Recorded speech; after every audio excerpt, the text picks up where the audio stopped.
Assalamualaikum warahmatullahi wabarakatuh. Saya Itzar Adia Mumpuni dan saya akan menjelaskan tentang geger pecinan atau pemberontakan orang-orang Tiongkok terhadap Belanda di Batavia.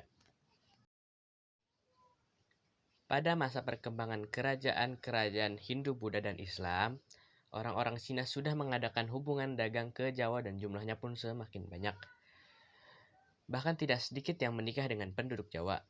Begitu juga pada masa pemerintahan VOC di Batavia. Banyak orang Cina yang datang ke Jawa. VOC memang sengaja mendatangkan orang-orang Cina di Tiongkok dalam rangka mendukung kemajuan perekonomian di Jawa.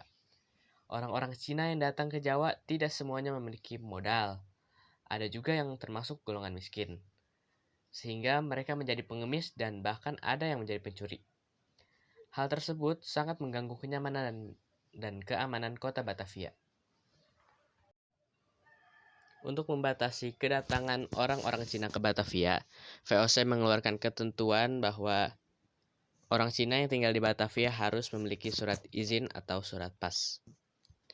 Apabila tidak memiliki surat izin, maka akan ditangkap dan dibuang ke Sri Lanka untuk dipekerjakan di kebun pala milik VOC.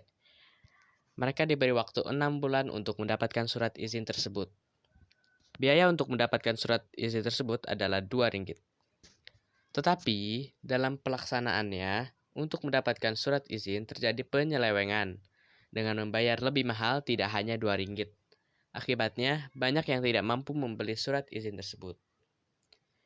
VOC bertindak tegas. Orang-orang Cina yang tidak memiliki surat izin bermukim ditangkapi. Tetapi, mereka banyak yang dapat melarikan diri ke luar kota, kemudian membentuk gerombolan yang mengacaukan keberadaan VOC di Batavia. Perlawanan ini dimulai pada tahun 1740 yang dimana terjadi kebakaran di Batavia. Perlawanan dan kekacauan yang dilakukan orang-orang Cina kemudian meluas di berbagai tempat terutama di daerah pesisir Jawa. Perlawanan orang-orang Cina ini mendapat bantuan dan dukungan dari para bupati di pesisir. Bahkan yang menarik, atas desakan para pangeran, Raja Pakubuwana II juga ikut mendukung pemberontakan orang-orang Cina tersebut. Setelah terjadi kebakaran, serdadu VOC mulai melakukan sweeping atau memasuki rumah-rumah orang Cina dan melakukan pembunuhan terhadap orang-orang Cina yang ditemuinya. VOC segera meningkatkan kekuatan tentaranya dan VOC juga meningkatkan persenjataannya. Hal ini dilakukan untuk melawan pemberontakan orang-orang Cina. Pada tahun 1741, benteng VOC di Kartasura diserang sehingga jatuh banyak korban. Upaya-upaya yang dilakukan oleh serdadu VOC berhasil memadamkan satu demi satu pemberontakan orang-orang Cina. Pada kondisi yang demikian ini, Pakubuwana II mulai bimbang dan akhirnya melakukan perundingan damai dengan VOC. Dampak yang ditimbulkan dari kejadian tersebut, bagi bangsa Indonesia, kerugian karena wilayah Batavia porak-poranda akibat pemberontakan dan pencurian barang-barang oleh orang-orang Cina.